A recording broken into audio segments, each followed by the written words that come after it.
Hi everyone. Hello. We've got another update on Dave's garage.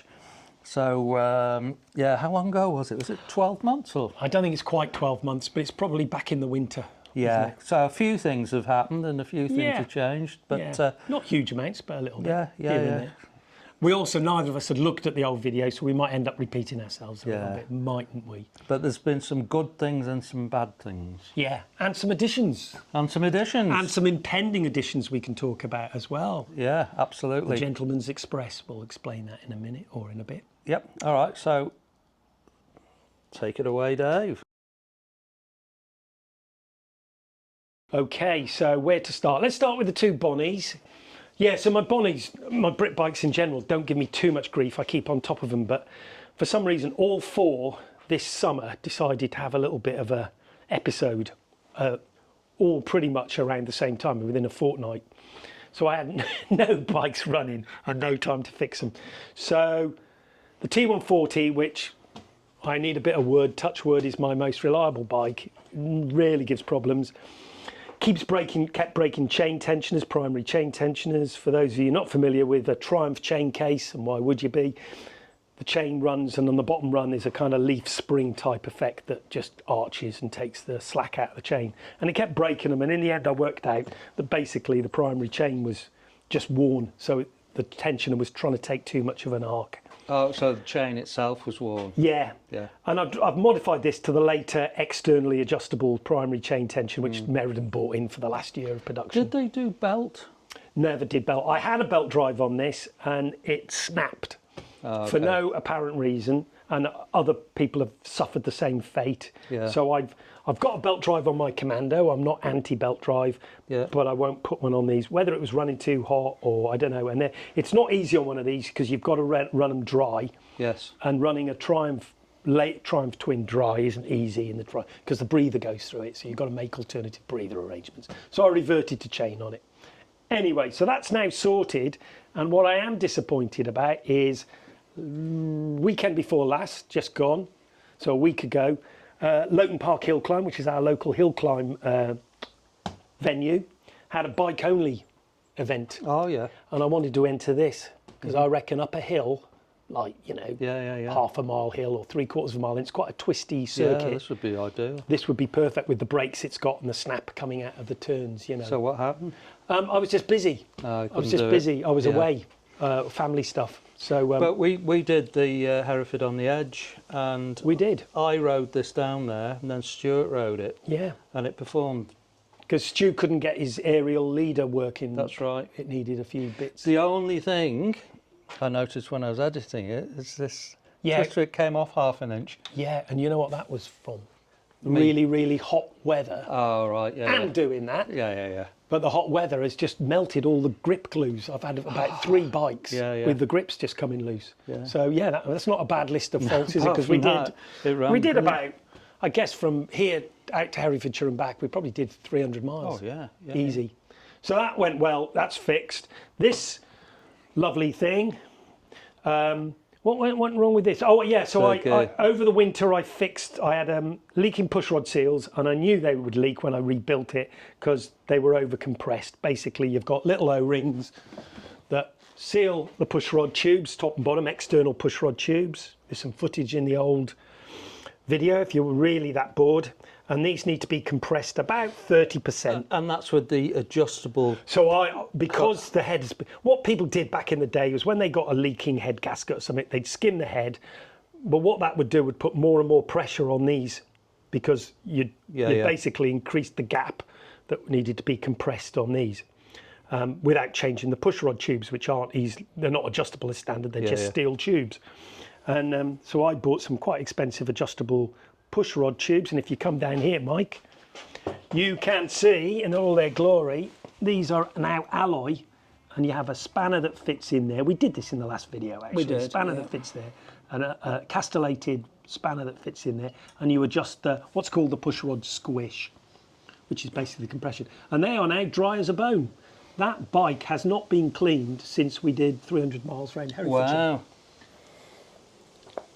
And it went fine. The only thing wrong with it now, because it did go wrong after I did all that, was it's jumping out of third gear. Yeah. And I don't know why, all of a sudden it's jumping out of third gear. And I rode this bike back from Hereford on the Edge because of another reason that Dave will talk about in a bit. But, you know, and it rides fantastically. But when Dave said it jumps out of third gear, you think, oh, it jumps out of third gear. Third gear is just when you want to overtake a car. Yeah, it is. So you just... yeah, and it'll be fine if you're gentle. You can build just up the got to revs. be really gentle. And then, which is not what you want to do when you're overtaking. Yeah, exactly. And then when you get to about 45, 50, you can lop it into top and then use the torque. What I did realise after we'd done Hereford on the Edge, and I rode this down, I rode the R90S there, and I rode this back, is when I got back onto my modern Ducati, it was awful. I hated it. It was just so good at everything and so characterless. You know, I ended up going 20 mile an hour faster than I thought I was doing. And Just to get an experience out of it. Well, no, just because I was riding it the same as the... Oh, what, one of these? Yeah, and What, thrashing the nuts off it, Mike? no, it was just, it was just characterless. Yeah, and that's a multistrada. Yeah, you know, I know, which is not a bike that you describe as lacking in character, though. Yeah. Though Dave does. Anyway, yes, let's not go there. Yeah. Anyway, I did strip down the gearbox on this. They're fairly simple and they're fairly rugged 4-speed Triumph boxes. Couldn't find anything wrong. Tried a few things. There is some old factory service releases. Meriden used to send out service releases for all the foibles their bikes exhibited. And one of them was about jumping out of third gear. And I've tried a couple of the suggestions. But there was no wear in the gearbox dogs, which is one of the main reasons. You can get wear in one of the quadrants and gear change mechanism. I won't bore you with the details. So I've got to fix that. So I've got to go back in. And it's always harder going back into something you've already stripped down once. Yeah, you know? yeah. It's like retracing your steps. But we'll sort it out. Other than that, it's going great, starting great, really behaved itself aside from that. And it rides beautifully. Yeah, it's it lovely. It feels lovely Yeah, to yeah, ride. You know, on British country lanes, these two are they're great, aren't peerless. they? Yeah, made for it. There's a little one. And there's a little one that that's jumping out of third gear as well, that one. Yeah. And at the same time that these two started, you know, being naughty, had a major, probably the biggest, I'll describe it as a blow up. It wasn't a blow up. Rods didn't come through the case or anything on the Rocket 3. But if we come around this side, Mike, did we talk about this last time? No, because it hadn't happened, had it? Happened. So this happened when you were riding with Stuart. So I took this out with Stuart and the Commando. Stuart was riding the Commando, enjoying himself. I was trying to keep up with Stuart on this, and it was going great, no nasty noises. And then all of a sudden, bang, and the primary chain comes through the primary chain case. If you come over here, you can see this is what it did to the primary. That's the bottom of the primary. So this is upside down now. Yeah. But the whole chain just flopped. Well, it didn't flop, it smashed its way out of here and then was hanging down. So how fast were you going at the Probably time? about 45. We'd just come out of a cafe. But it's damaged the outer, well, obviously that's irreparable, irreparable. And so there's an inner chain case as well, which I'm not sure where that is. But here's two I've made earlier. So I had to get these from America, eBay America. You obviously can't just go out to your local Triumph dealer or Beazer dealer. Yeah. And these are the same castings as they would be on a Triumph Trident. Oh, okay. The central crankcases are different because obviously the engine's canted forward, but the outer chain case and the inner chain case, these two pieces. So is that the same as on the T160? No, the T160 had a hole there because it had a left-hand gear change. Of course it did, yeah. But that's the only difference. Yeah. That's the only difference. So that obviously sits on there like that. Yeah. And this is the other piece. Oh, there's the other piece. Yeah, sorry, you can see that it smashed that as well. And it's not unheard of on triples, the primary chain case breaking.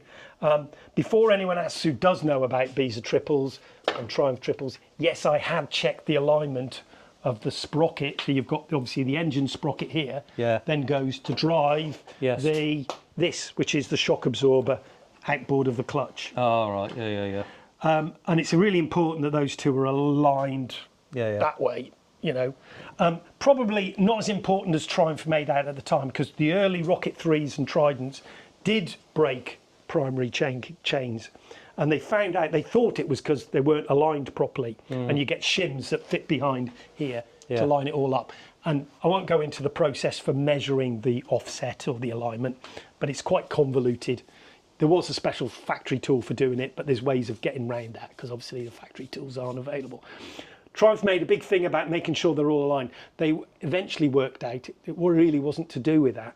It was the guy who was on piece rate in the factory making the sprockets on a broaching machine, and instead of machining them one at a time, he was stacking them 6 high. Are you joking? And so by the time, I might have got the numbers wrong, but that was the basic root cause. So the machining was all to cock. Yeah. So that's why early Tridents broke. But they still break them, and I thought when I take the chain case off, and I only did that about a month ago, maybe 2 months, I'd find something like a bolt had fallen out and got in the chain run or something. There was no evidence of anything awry. And the alignment, I've checked it twice before. So you were just like on a accelerating? Yeah, but and not... it just made a big bang? Yeah, massive bang, Massive bang, yeah. And like I said, no nasty noises before. And I think I've got some pictures, actually, of you being picked up. Yeah. The reason I've got this dial gauge on here is what can happen is the chain gets wrapped around there and bends the end of the crank. Oh, no. But I've checked it and it's fine. Oh, that's all right. So that's good news, because you can imagine a bent crank is total strip down. So it looks all right from here. Yeah, and to be honest, I've just got to order a few bits that got mangled that aren't part of that set of chain cases I got from America. Yeah. But you can see here this trunnion on the chain tension. So this is similar to the Bonneville chain tension I was mentioning. Oh, all right. They changed the design. Like this one, you can see the adjuster would stick out the front and you adjust it that way. And this is the leaf spring effect that runs the bottom chain run. The later ones had an adjuster there, a bit like Laverda's, but same deal. So where's the actual chain itself? So the old one is, I think I've taken it to the recycling centre. Here's the new one, and this isn't a standard one. So the standard one's a triplex. There's a mod that was first started with the Laverda crew, who use a similar dimension chain, 530 triplex. And this is a Mercedes. It's not made by Mercedes, it's made by Iwis, but it's a Mercedes, what's called a big pin. And you can see the pins are, well, I haven't got one to compare with. I might have one up here, but it's basically a more rugged chain. Mercedes use these for timing chains. Here's one. This is another new triplex chain. You see, if you look at them end on. Oh, yeah, it's much bigger. It's you twice see, the size. the rollers are the same size, but it's the pin which gives it its strength. Yeah. So Laverda, which put out way more power than 99% of any Trident, have been using these for years with really good results. And a lot of the triple guys, there'll be people out there go, "Ooh, I wouldn't touch one with a barge pole, whatever," but I'm going to use it. So that's the new chain. From the Chain Man, if you Google the Chain Man, that's the guy. So that's the Rocket 3. Hopefully get that running soonish. Just do need to order a few more bits and bang it all back together. And then the Commando, which has been pretty good, to be fair. Oh, you're back to red. I'm back to Roadster, I'm back to Roadster. Last time we did this, you had it silver. So we had the silver tank on it for the last Hereford on the Edge last year. Yeah. There's the 5.5 gallon monster tank. Different side panels, different seat. And then we're down back to the Candy Apple Red Roadster. I do love the Candy Apple Red. So yeah, it is a gorgeous tank. There's the tank, just over 2.5 gallons. Yeah. So I'm back on that. I actually prefer the comfort of the Interstate and I prefer the looks of the Roadster. So it's always a difficult decision. Yeah. Yeah, the seat's slightly wider on the Interstate and it's a bit more comfy. Oh, is that a different seat as well? Yeah. It's a different seat. Realise. Yeah. You know what? I don't think I've ridden it as an Interstate. There's the Interstate. You should ride it as an Interstate. It'd fit you better, I think. Yeah. Anyway, what went wrong with this? Thinks for a bit. Gearbox, jumping out of first gear. It's done that for a while. And again, not as only if you're really giving it the beans. Yeah. And there's a mod, basically. You measure the lay shaft end float. The lay shaft end float is basically that movement there on the end of that shaft, which the kickstart is on. And if it's too great, if there's too much axial play that way, the dogs on the gearbox don't mesh properly. Okay. and mine had too much end play. So long story short, stripped it down, put in a shim. You actually use the rear isolastic shims, the pre-adjustable isolastics, with a couple of mods. Can you show us an isolastic mount? Can you see one? You can on the front, yeah. There's the Just isolastic. for anyone who doesn't know yeah, what yeah. one There's is. an isolastic mount. These are adjustable. These are vernier adjustable. Yeah, yeah. The old ones used to have to, and the backs are bugger to get at. The front's much easier, but in fairness, the front needs adjusting more often. And you basically on the original ones, you have to strip them down, put a shim in, and put it all back together. On these, you just basically, these are Mick Hemmings ones, slightly different to the other Norville ones.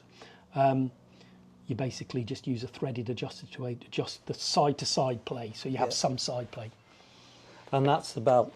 That's the belt drive. And the other thing you can see with the tank off is this is what's sometimes called a Dave Taylor head steady, after the guy who invented it. This is from RGM, and it's basically a tie rod. And what this does, I described it in an earlier video as a third isolastic, but it isn't really. It basically stops the engine doing that. Yes. On two rubber mounts at the bottom. Yeah. And what it does is it only allows the engine to oscillate in a vertical plane.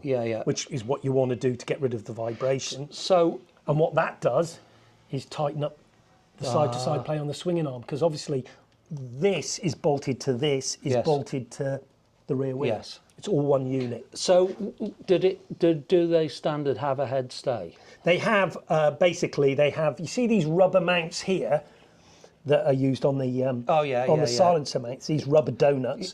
That's basically what was on the early ones. And then the later Mark III electric starts had a spring as well to take some of the weight off the bottom isolastics. But they didn't have anything that stopped the engine doing that, basically. And when I first rode this with that head, I mean, this has been on for 4 years. When I first rode it with that head steady on, I nearly oversteered onto the inside of a curve. It's so much more responsive. Oh, really? I mean, some people say, well, unless you're taking it on a track, you'll never know the difference. Well, I have taken this on a track, but I could tell the difference on the road. But it depends how you use your Commando, doesn't it? But you ride your classics. I do ride them, yeah. You do. Yeah. And by ride, I mean you ride them. But yeah, well, which leads us neatly into the next mod I'm doing, because it's going nicely, is we did talk on the last video about some inlet tracked. Yes, you did, yes. Inserts, I'll call them, from RS Motorsports in the States, RSM. JSM, not RSM, Jim Schmidt. He sells these, and I've got some photos because it's really difficult to get the camera in there, but if you've got a light on the camera, you'll see them. I've put them in. No, I haven't. So what you can just see there probably is the ports, which would normally be circular on the inlets, are now flat, what's called D-type. Oh yeah, you can see, it's showing on the camera. Well, I'll send you some photos of them end on from there. And what that does, it was D-type ports have been around for a long time now. They were first done, I think I'm right in saying, by Jerry Branch, probably had a hand in it. He's quite a famous gas flow guy in the States.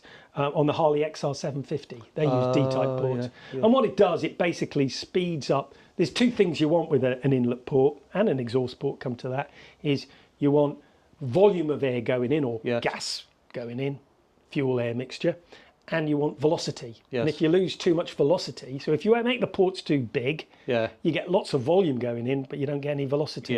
So it doesn't tumble properly when it, blah, blah, blah. You lose torque, basically. And what Norton did actually on some of the cylinder heads is they made the ports too big. Never really understood why. On the Mark II 850s, which this isn't, this is a Mark I, they reduced the inlet ports, and it didn't affect the top end, but it helped greatly with the mid-range torque. And then they went back to the bigger ports on the Mark III. God knows why. Anyway, but this should hopefully give a bit more mid-range, and hopefully I'll be able to tell the difference. I was going to use my data logger, which I've already used on this Draggy, D-R-A-G-Y. You showed it in the last video. We showed it on the last video. Unfortunately, it's gone wrong, so I probably won't be able to. So it'll be yet another go faster bit. We'll never know if it works or not. But I'm hoping I can feel the difference. Unfortunately, it came with a couple of PTFE gaskets to fit round. And I've lost them, so I've got to order some more from the States. Well, I lost those for ages, so anyway, there we go. It happens. It happens. So that'll be going again soon. Do you want to talk about this? I don't want to talk about that. That's Richard's. It's his posty bike, his CT90. I'm currently getting it rebored because it's got no compression. and the cylinder head is over here. I am talking about it, aren't I? But the cylinder head's over here, and it's a bit of a mess, to be honest. The piston was a bit of a mess. The valve seats really need regrinding, and I've got some new valves for it. I've got a genuine Honda valve for the exhaust, a Chinese copy for the inlet, and also the spark plug. Where's the spark plug? There, that thread's knackered, so I need to helicoil that. So all good fun. Sounds like a skip job to me. Well, I'd like to skip doing it, but anyway, there we go. So that's the CT90, that's the Brit bikes. The orange beast. So the Jota, as we all covered in the last one, I smashed this up at Cadwell almost exactly a year ago. And this fiberglass tank. It is a year ago. It is a year ago. Because the memories came up. Yeah. But that was on its last legs anyway, that fiberglass tank, when we drained it from fuel because the fuel taps got ripped off in the crash. A load of orange petroleum resin mix came out as well. And I could tell it was getting softer and softer around here. You can't quite see it now because it's kind of... You can see the dimple. Yeah, the dimples and stuff. So anyway, I did buy a steel tank. It's up there, which didn't have you can't tell from this angle, didn't have a filler cap. I got that cheap. What I didn't get cheap was this new old stock Jota tank. And that is beautiful. Isn't it lovely? So I'm trying to get the round badges for it. Unfortunately, due to Brexit, I can't get the French guy who's got loads of them to send me any, but there is a guy in British Columbia, Wolfgang, well known to guys in the Laverda circles. He's got some, so I'm going to sort some out. And then because it's a shorter tank, I've got to modify the seat, which also got ripped in the crash anyway. I've got to modify that to take up the gap. So it won't look standard, mind the... I'm doing. It won't be standard, but it'll be more standard than it was. And obviously we've got the smashed up rev counter that you saw in the last video. What? So I'm going to have to sort some, this is all just bodged up at the moment, just to kind of... Would you... Proof of concept. Would you go to a standard seat, or I'd love to go to unobtainium? The seat, you can get the foams, you can get the covers, you can get the duck bills, you can get... There's a guy 3D printing the tool tray that goes in the duck bill at the back. You know what I mean by the duck bill, the seat fairing. Exactly, there's a guy 3D printing the side panels. What you can't get is the seat bases. But I'll keep an eye open for them. I like the single seat. I like being wedged against the single seat. And it looks nice like that, doesn't it? Yeah, the paint doesn't quite match. They always joke, you know, when you get 5 Laverda Jotas together that are orange ones, you'll get 5 different shades of orange, and they all fade at different. But it's close enough that I'm not going to worry about it for now. I do want to get... This is my winter project. I say that every winter, and I get waylaid by other bikes. But and you've now got Jota bars on it. No, these are the Tarozzi adjustables, but I've got a set of Jota bars. I noticed a set of Jota. These I got ages ago. These fetch good money now. Wow. People call these genuine Jota bars. So if you're not familiar with these, basically they've got 2 serrated joints each side, an Allen bolt goes through, you loosen them, and theoretically at least you can have them at any angle from full-on clip-ons to touring. And they became known as Jota bars. And what a lot of people call them was Bravato bars, thinking that's the manufacturer. Actually, Bravato just means patented in Italian. Right. The patented bars. Yeah.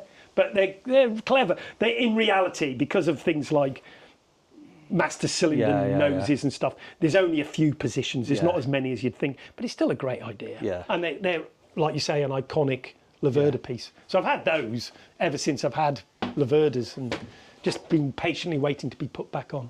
So it does fire up. Luckily, the ignition and the crank weren't damaged. I managed to get a new cover. Well, we fired it up in the last video, didn't we? Oh, did we? You did. Because remember, we got that... Yeah. It was on the seat, that kind of unit thing. Yeah, that's it, yeah, it works very well. And luckily, because the silencers were stainless, I've been able to polish out 90% of the scratches and stuff, and straighten the footrests, which are unobtainium now. And if you watch our last video, we actually stopped at Slater Brothers. Slater Brothers, in Bromyard, near Bromyard, yeah. Which is where the Jota was born. Yes.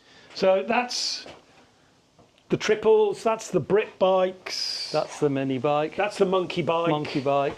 Sole purpose to embarrass my daughter, but I still use it. I didn't use it. Most young guys, actually, the only bike that my daughter's friends think is cool is that one. And then what do you want to talk about? we'll talk about the Sport Classic. Well, simply because there's not a lot to say. I've been using it, not as much as the others, as I usually say, but I do enjoy it.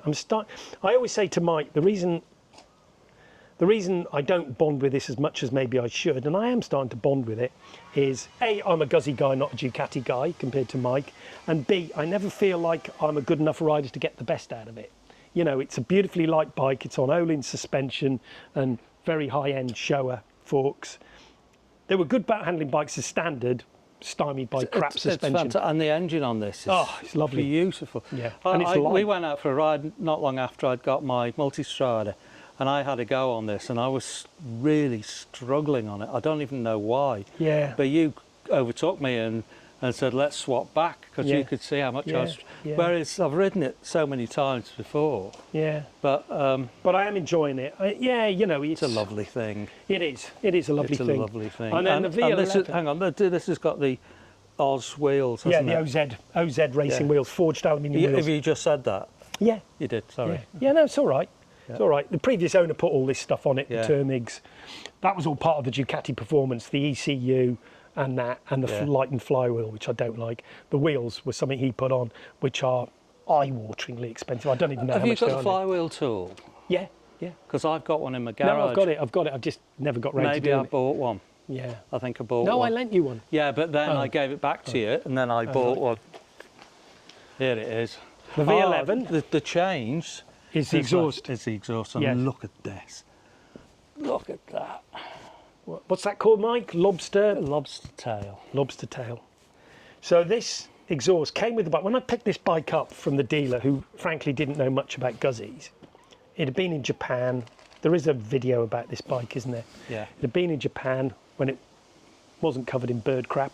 And the guy selling it, it was a father and son operation, and the son had done the eBay advert where I bought it off, and he said, my dad's really annoyed because I never mentioned the exhaust system that came with it. Yeah. And I assumed he said, it's got a titanium exhaust system. I went, that'll be the Guzzi one that was an option. Yeah.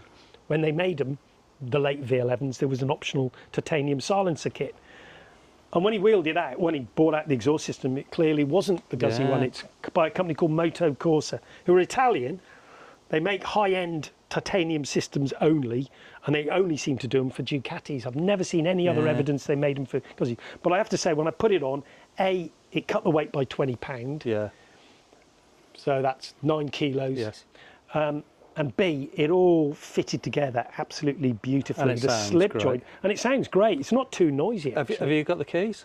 I haven't. Yeah, I can find them. Yeah. I haven't got the baffles in it because I put the baffles in the Termigs. They just happen to be. Good. Oh no, I have got the baffles in it. I'll just go and get the key. Hang on. I was thinking I might need a new map, but to be honest, it carburetes, infuels, whatever you want to call it, nicely with this, and it's going really nicely. I'm going to have to put the prop stand up. It's got. Hang on. That sounds proper.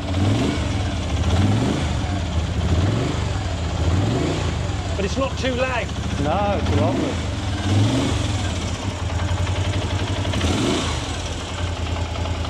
Fabulous bike. So that's going really well. So not much to say about that other than the lobster claw moto course exhaust system. If you look at the silencers, actually, they're really interesting. They start off round at that end. Yeah. And by the time they get to this end, they're a sort of lozenge shape. They are, not oval. So the metalworking is just amazing, as it should be for what they must have cost, you know? Yeah.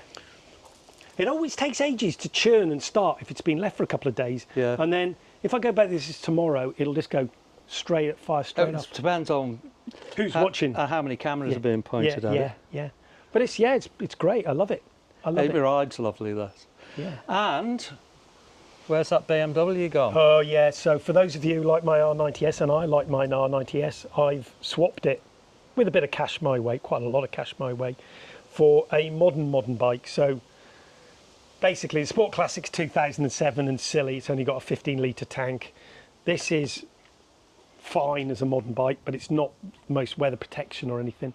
So I was after something that would extend the riding season and be nice and comfy for our impending trip to Spain and France that Yes. we're doing in September. Yeah, we're going to Pyrenees. We're going to do the N260. Yeah, and I was across going to the do it on Pyrenees. this, but the seat isn't.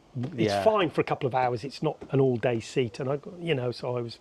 Anyway, this deal cropped up. The guy wanted a 70s bike for doing some historic rallies, and he had this really nice Norge, Guzzi Norge, which you don't see very often, and it's the only. I'll call them the CARC, C-A-R-C. Yes. Generation of Guzzi, so from about 2005 to about 2015ish. And Carc, because of Cardan, something reactive, something Italian. It's thing. basically the version of paralever. Yes. It's an Italian paralever, Yeah. so it gets rid of the torque reaction, and it works really nicely. And me and Mike have had Grisos.